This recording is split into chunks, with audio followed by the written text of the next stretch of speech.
আসসালামু আলাইকুম প্রিয় শিক্ষার্থী বন্ধুরা, অ্যামিজারের ব্যবহার অজয়ের ব্যবহার আমাদের জানা সত্ত্বেও কিন্তু কথা বলতে গেলে বা লিখতে গেলে ভুল হয়ে যায়।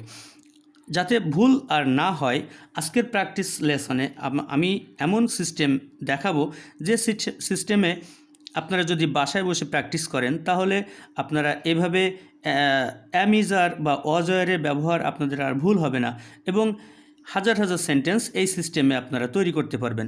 এখানে দেখুন, I, we, you, they, he, she, it, আসাদ। আসাদ বলতে যে কোনো একটা নাম আপনারা বসাবেন এবং দ্য চিলড্রেন এখানে যে কোনো প্লুরাল সাবজেক্ট বসাবেন। এভাবে অ্যাফার্মেটিভ সেন্টেন্স, নেগেটিভ সেন্টেন্স এবং ইন্টারোগেটিভ সেন্টেন্স, তিন ধরনের সেন্টেন্স আপনারা তৈরি করতে পারবেন।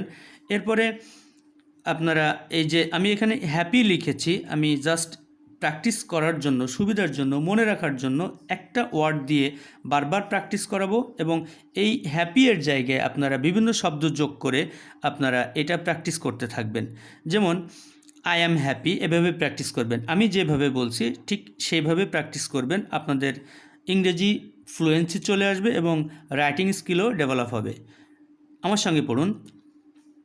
আই অ্যাম হ্যাপি, আমি সুখী। উই আর হ্যাপি, আমরা সুখী। ইউ আর হ্যাপি, তুমি সুখী। ইউ আর হ্যাপি, তোমরা সুখী। দে আর হ্যাপি, তারা সুখী। হি ইজ হ্যাপি, সে সুখী। শি ইজ হ্যাপি, সে সুখী। ইট ইজ হ্যাপি, ইহা সুখী। আসাদ ইজ হ্যাপি, আসাদ সুখী। দ্য চিলড্রেন আর হ্যাপি, শিশুরা সুখী। এবার আপনারা এটা অনেকবার প্র্যাকটিস করবেন। এরপরে নেগেটিভে চলে যাবেন। যেমন আই এম নট হ্যাপি, আমি সুখী নই। উই আর নট হ্যাপি, আমরা সুখী নই। ইউ আর নট হ্যাপি, তুমি সুখী নও। ইউ আর নট হ্যাপি, তোমরা সুখী নও। দে আর নট হ্যাপি, তারা সুখী নয়। হি ইজ নট হ্যাপি, সে সুখী নয়। শি ইজ নট হ্যাপি, সে সুখী নয়। ইট ইজ নট হ্যাপি, ইহা সুখী নয়। Asad is not happy, Asad সুখী নয়। The children are not happy, শিশুরা সুখী নয়। এভাবে হ্যাপি এর জায়গায় আপনারা অন্য শব্দ, স্যাড বা যে কোনো শব্দ বসিয়ে আপনারা প্র্যাকটিস করতে থাকবেন।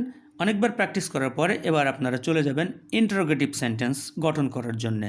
ইন্টারোগেটিভ সেন্টেন্স গঠন করার জন্য প্রথমে এই যে অ্যাম, ইজ, আর এইগুলোকে সেন্টেন্সের সামনে বসিয়ে দিবেন, অর্থাৎ সাবজেক্টের আগে তুলে এনে বসাইলেই এটা কিন্তু ইন্টারোগেটিভ সেন্টেন্স হয়ে যাবে।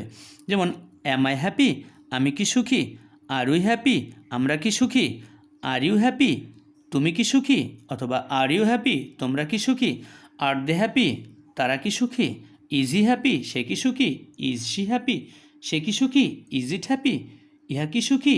ইজ আসাদ হ্যাপি, আসাদ কি সুখী। আর দ্য চিলড্রেন হ্যাপি, শিশুরা কি সুখী।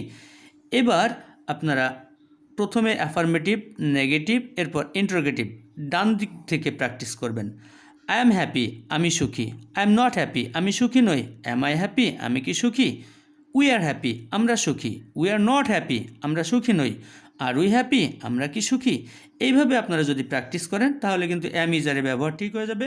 এবার আমরা চলে যাব কিভাবে আমরা ওয়াজ, ওয়ারের ব্যবহারটা ঠিক করব। ঠিক অ্যাম এবং ইজ যেখানে থাকবে, অর্থাৎ সাবজেক্টটা যদি সিঙ্গুলার হয়, অর্থাৎ একজন বোঝালে এরপরে ওয়াজ হবে অতীতকালের ঘটনার ক্ষেত্রে, এবং একজনের বেশি বোঝালে যদি প্লুরাল হয় তাহলে ওয়্যার হবে। আমি এখানে দুইটা দিয়ে প্র্যাকটিস করিয়েছি সময় বাঁচানোর জন্য। তো আপনারা এভাবে উপরের যতগুলো সাবজেক্ট রয়েছে ততগুলো সাবজেক্ট দিয়ে আপনারা প্র্যাকটিস করবেন বাসায়, তাহলে আপনাদের এগুলো ঠিক হয়ে যাবে। যেমন আই ওয়াজ হ্যাপি, আমি সুখী ছিলাম। উই ওয়ার হ্যাপি, আমরা সুখী ছিলাম। আই ওয়াজ নট হ্যাপি, আমি সুখী ছিলাম না। উই ওয়ার নট হ্যাপি, আমরা সুখী ছিলাম না। ওয়াজ আই হ্যাপি, আমি কি সুখী ছিলাম।